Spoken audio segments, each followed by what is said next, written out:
Nuevamente buenas noches, perdón por la sesión pasada, las fallas, pero ya ven que estas Mac son una caja de sorpresa, ¿no? Con sus actualizaciones. Les voy a platicar un poquito de una técnica, es una de tantas que existen, para corregir el pie plano laxo infantil, cuando existe, además del pie plano laxo, que es el que vemos normalmente por el desarrollo, una displasia entre el astrágalo y el escafoides. Los motivos de consulta, como ven ustedes, son muy frecuentes, todos los conocen.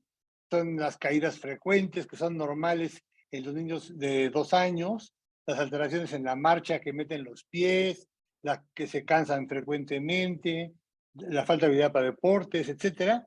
Son muchas las causas de los motivos de consulta. Sin embargo, se ha analizado que realmente son efectos del aprendizaje de la marcha, más que otra cosa. Rara vez el pie plano laxo infantil nos va a dar un problema funcional que requiera un tratamiento específico. Como ya predicó excelentemente Iván, ahora, hoy en día, hay un sinnúmero de recursos para corregir, para mejorar el apoyo, y las plantillas ya no son como antes, que era una sola fórmula. Ahora ellos, a través de la computadora, etcétera, pueden dar muchos puntos de corregir muchas deformidades. Y una cosa importantísima también es que con el tiempo ha pasado, cuando nosotros empezamos, cuando el Chato Ruiz y yo éramos residentes, y Lalo, todos, eran unas fórmulas horribles. Era bota ortopédica, rígida, con virones, etcétera. Y ahora, últimamente, pues ya los tenis mismos que eran proscritos, ahora son zapatos formidables para encauzar la marcha. Entonces, todo eso ha cambiado muchísimo. Los tipos, si analizamos huellas plantares, como ya habíamos visto también, hay muchas, hay de muchas formas. Y cuando un niño, por ejemplo, se cae con frecuencia y llegamos a encontrar una huella plantar como esta, pues le echamos la culpa, ¿no? Sin embargo, en realidad, son pies que son perfectamente funcionales. En el IMSS, más o menos ahí por el 92, se hizo un estudio, los de salud comunitaria, y determinaron que más o menos del 64 al 70% de niños menores de 6 años tenían alteraciones en los pies, valgo, pronación, etcétera, que se identificaban como dismorfogenias del pie. El asunto es que prácticamente el niño puede tener un pie plano laxo, puede tener un pie cabo valgo pronado o calcáneo valgo, pero había factores que eran como un denominador, que era el valgo y la pronación. De ese porcentaje se estima que más o menos entre el 92.3, fíjese qué alto es el porcentaje, y el 94.8 evolucionan espontáneamente o con la ayuda de alguna ortesis hacia un pie funcional después de los 6 años. Es decir, es un niño que puede hacer deportes, que puede jugar, etcétera, y se desarrolla perfectamente bien, aunque tenga pie cabo, aunque tenga pie plano, porque esos son factores que son inherentes al tipo de pie. Realmente no podemos corregirlos a través de una órtesis. Es muy complicado. Las órtesis son para conservar una corrección o bien para encauzar el crecimiento, pero no son para corregir. Entonces, la mayoría de los niños, hacia los 6 años de edad, llegan a corregirse. Si analizamos esta clasificación de Tashan, el pie plano, entonces el pie que considera él normal, los alteraciones en la huella que son pie plano, pero fíjense en este hay una muesca en la barra medial. ¿A qué obedece esa muesca?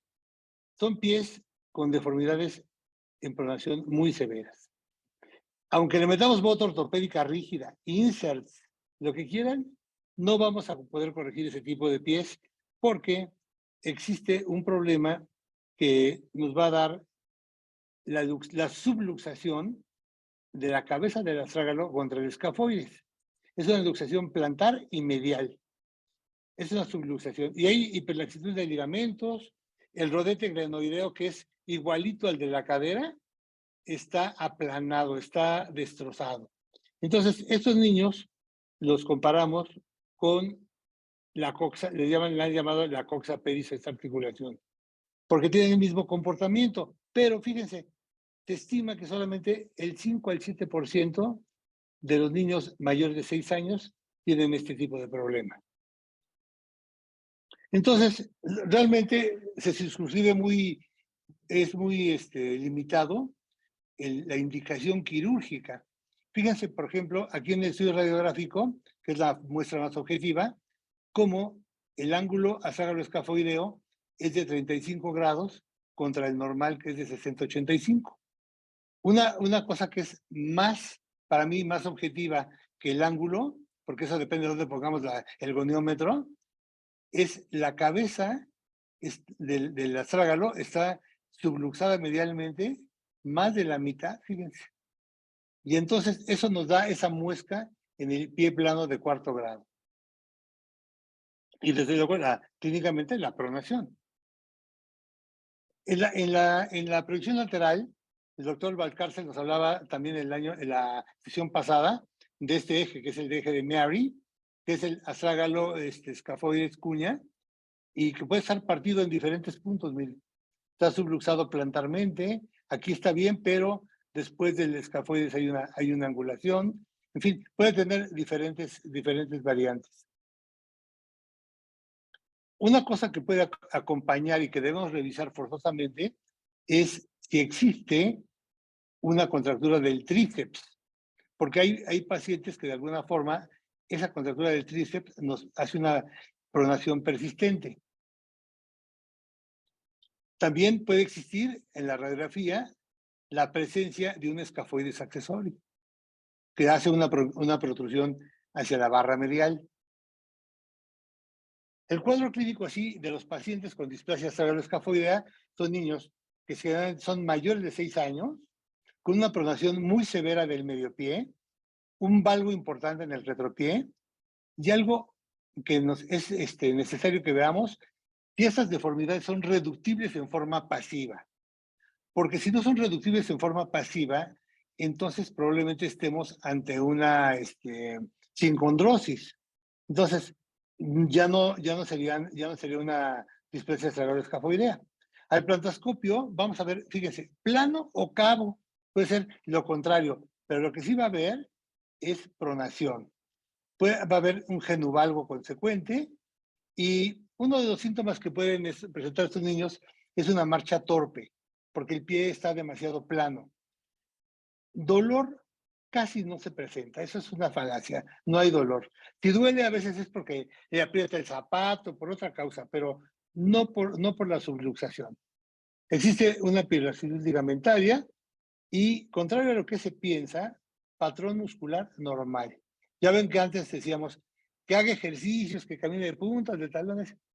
Si analizan la fuerza muscular, son niños con fuerza normal, no tienen problema, porque no estamos con problemas neuropáticos. ¿Cuándo está contraindicado intentar un tratamiento con artrosis? En un astrágalo vertical, como están viendo, el tratamiento es completamente diferente. Es otra cosa. Estamos hablando básicamente de una técnica para corregir pie plano laxo infantil con displasia astrágalo-escafoidea. Todos estos pacientes con Marfan, con Darlos, las trisomías, las parálisis, los diatrogénicos, no se debe intentar corregir nunca con una artrosis, porque no funciona. Ahora les diremos por qué. Tampoco debemos estar seguros de que no estamos con una sinostosis, porque entonces tampoco vamos a poder corregir nada. Entonces, el diagnóstico lo hacemos básicamente porque tenemos un niño con un pie pronado severo, esa protrusión que forma la cabeza del astrágalo y un valgo también severo. Debemos estar seguros que podemos corregir esas deformidades en forma pasiva por vía externa. Entonces, ¿qué es lo que se ha diseñado? Primero que nada, hacíamos el GRACE, no sé si se acuerdan, el GRACE era una técnica que usábamos en niños con parálisis, nunca para corregir un pie plano laxo infantil, era para parálisis. Esta otra técnica de Llanesas, que son osteotomías y amarres con alambres, sumamente cruenta. Y luego Denison diseñó esta, que es prácticamente una artrodesis, porque pone un tornillo y pone injerto. Y Chambers fue el primero que habló de artrorisis, que es lo que les decía la sesión pasada. Chambers dijo, voy a bloquear el movimiento entre la cabeza del astrágalo y el escafoides mientras el niño crece y se tensan los ligamentos y entonces se logre una corrección definitiva. Y Chambers lo hacía sacaba un injerto del calcáneo, hacía un taquetito y lo metía ahí en el túnel del tarso. Fíjense, perdón, me voy a rezar tantito. Fíjense que aquí, en el Grice, metemos el injerto en la línea de la tibia y en el seno del tarso. Es el seno. Y la artrolisis la vamos a hacer en el canal del tarso. Ahora ven la diferencia. Miren, la artrolisis es un bloqueo temporal del movimiento articular. Restituye la anatomía, no lesiona la superficie articular y no requiere injertos. Metemos un tornillito, miren, aquí está, es un tornillito con un taquete de Silastic. Y entonces vamos a un principio de tratamiento médico, que es la eficiencia en costo-beneficio. Es decir, es un procedimiento muy sencillo para el paciente, muy poco agresivo y que puede corregir un problema pues que funcional. Ya si hablamos de operaciones en las que hacemos osteotomías, incisiones grandes, etcétera, pues ya el costo es mayor que el beneficio. ¿Quiénes empezaron con este asunto? Vidadot en España, en el 65, diseñó esta copita que la metía en el canal del tarso. Luego Botey hizo como un taquetito igual, miren, parecido, para hacer ese bloqueo. Y luego el mismo, ¿cómo se llama? Vidadot, diseñó después el Calix, la copita Calix. Luego vino el calcáneo stop, que ese es un tornillo que abre, rota la articulación del astrágalo con el calcáneo, la abre y así logra su cometido, pero finalmente es un tornillo que hay que meter en el hueso. La prótesis de teflón es, para mí, desde mi punto de vista, es muy, muy benigna, muy fácil, porque es un implante que se hace a través de una técnica de mínima invasión. Tomamos como referencia la parte anterior de la cabeza del peroné, hacemos una incisión. Fíjense, aquí tengo el seno del tarso, que tiene una grasa muy importante porque da la inervación propioceptiva del pie. Y entonces no la quito, hacemos un corte chiquito aquí de 2 centímetros y por ahí nos vamos a meter para insertar el implante. Aquí está, ¿no? Fíjense la diferencia. Todo esto es el seno y este es el canal. El canal, visto en una vista supero inferior, vemos cómo pasa entre las dos mesetas del calcáneo, ¿ven? Es un lecho que existe en el cuerpo, no lo tenemos que labrar, ahí está. Y ahí vamos a colocar nuestro implante para bloquear el movimiento. Y queda más o menos el principio, es así. Después de que pasamos el implante hasta el fondo, se expande y ya no se sale. Y ahí se queda. Lo dejamos más o menos 2 años en lo que se hace una corrección definitiva y luego lo retiramos.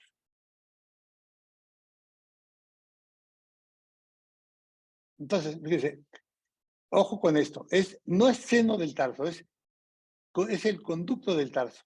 Metemos una pinza de Kelly suavecito, buscamos el orificio virtual, nos metemos hasta el otro lado del pie y palpamos la punta de la pinza del otro lado y entonces ya estamos en el canal del tarso.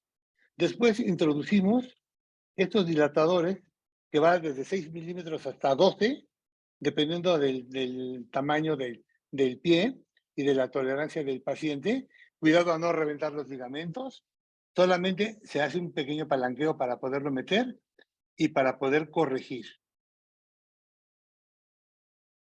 En algunos casos, si tenemos alguna contractura del tendón de Aquiles, podemos hacer una tenotomía percutánea tipo Hauser para darle unos 2 centímetros al tríceps. Es suficiente con eso. Cuando tenemos un tibial anterior, pues hacemos la técnica de Miller, ahí sí resecamos el tibial anterior y hacemos un colgajo para poder darle tensión al tibial anterior, perdón.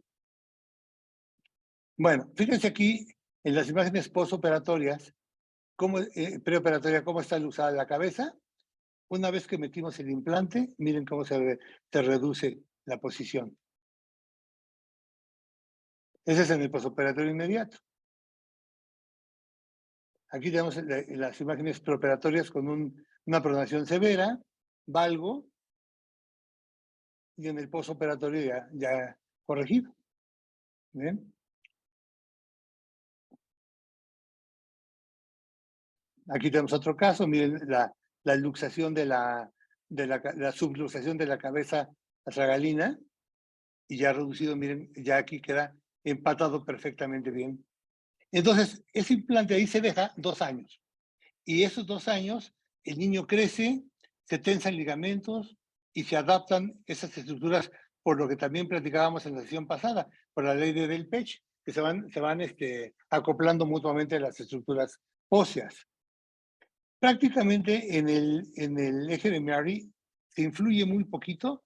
Sin embargo, por ejemplo, en este caso, miren, hasta nos pasamos tantito aquí para subirlo, porque después, al retirar el implante, tenemos una pérdida de la corrección estimada en un 8 a 10%. Entonces, ya queda prácticamente normal. En el hospital hicimos un estudio hace mucho tiempo, lo publicamos en la Revista Mexicana de Ortopedia, con 61 pies y 32 pacientes, y vigilamos que hubiera una corrección del valgo y la pronación, la logramos en 57 pies, hubo una movilidad completa posterior, que eso es muy importante. Es un tratamiento que no nos va a dejar limitaciones funcionales, porque recuerden que es muy importante ese movimiento que explicaba el doctor Valcárcel la vez pasada del cabeceo que hay entre la cabeza del astrágalo y el calcáneo para dar estabilidad al pie. De hecho, hago un paréntesis, cuando ponemos este implante, el paciente es más propenso a tener esguinces del pie porque no hay ese cabeceo, ¿ven? Entonces, cuando sacamos el implante, el pie vuelve a la normalidad y funciona perfectamente bien. Cuando vigilamos el eje astrágalo escafoideo, lo logramos en 52 pies, el astrágalo escafoideo en 57 y el Costa Bartani solo en 24 pies, casi no se modifica. Tuvimos pérdidas de corrección en 2 casos, uno que fue una mala indicación de parte nuestra, una enfermedad de Ehlers-Danlos cuando estábamos empezando la técnica, y claro, el paciente jamás corrigió y se le salieron los implantes. Era demasiada laxitud. Y otro que tuvimos una expulsión prematura del implante porque no lo metimos a fondo. Fue un error en la técnica. Hicimos una prueba estadística y determinamos que la proporción del éxito es de 87.5, entre el 87.5 y 99.3. Pero les reitero, no es para todo el pie plano, solamente cuando encontramos una displasia astrágalo-escafoidea. La tolerancia al material es absoluta, no hay rechazos, es un material completamente compatible. El promedio que duró una prótesis talar es de 2.9 años. Es muy importante aquí también recordarles algo que comenté la vez pasada. En algunos pacientes, 2 niños, tuvimos casos ya en la consulta privada después, que se me perdieron. Y la corteza del túnel del tarso es tan delgadita que si dejamos los implantes más tiempo, se penetran en el hueso. Los tuve que extraer del astrágalo. Se metieron al astrágalo porque duraron 5 años con el implante. Entonces, no es conveniente que cuando se decida hacer esta operación, se deje de vigilar al paciente. Los fenómenos no esperados fueron en 22 casos tuvimos marcha en aducto por hipercorrección, que se corrigió en un promedio de 6 meses. Y una cosa que sí les debo confesar es que es más complicado quitar los implantes que ponerlos, porque se llenan de fibrosis, es difícil localizarlos y puede ser más grave la destrucción para sacarlos que lo que hacemos para meterlos. Entonces, creemos que es una alternativa eficiente en esos casos, que hay que mantenerlo durante 2 años, como les digo, y que podemos tener un tratamiento muy eficiente, comparable a lo que hacemos con las caderas. ¿Recuerdan cuando una cadera está luxada y está displásico el acetábulo, que está aplanado? Lo centramos, le ponemos un yeso durante un tiempo determinado y se va adaptando poco a poco, va creciendo el núcleo, va creciendo la cabeza femoral y se adapta perfectamente y estimula a su vez la formación del acetábulo. Entonces, hay que tomar, me robo esta premisa de la cadera, ¿verdad? Que los núcleos de crecimiento del pie son matrices cartilaginosas en el niño, que tienen que tener una circulación adecuada, que crecen contra las presiones de carga que se ejercen y que tienen un acoplamiento óseo recíproco, volumétrico y sincrónico, que es lo que logramos al instalar el implante en el seno del tarso. Entonces, es un procedimiento útil con una indicación muy restringida, lo reitero, ventajoso porque no altera la anatomía del pie, nos evita ya seguir usando ortesis, pero conste, Iván, que no digo que no las usen, ¿eh? Yo digo que es en los grados 4. Los demás, que hagan tus plantillas, que son preciosas. Yo las prescribo mucho, ¿eh? Y es necesario hacer el implante en un lapso de 2.5 años, y por la forma en que trabaja la artrorisis, reitero, artrorisis, no debe ponerse en niños mayores de 14 años que ya completaron el crecimiento. Bueno, pues esa sería la presentación. Muchas gracias. Gracias.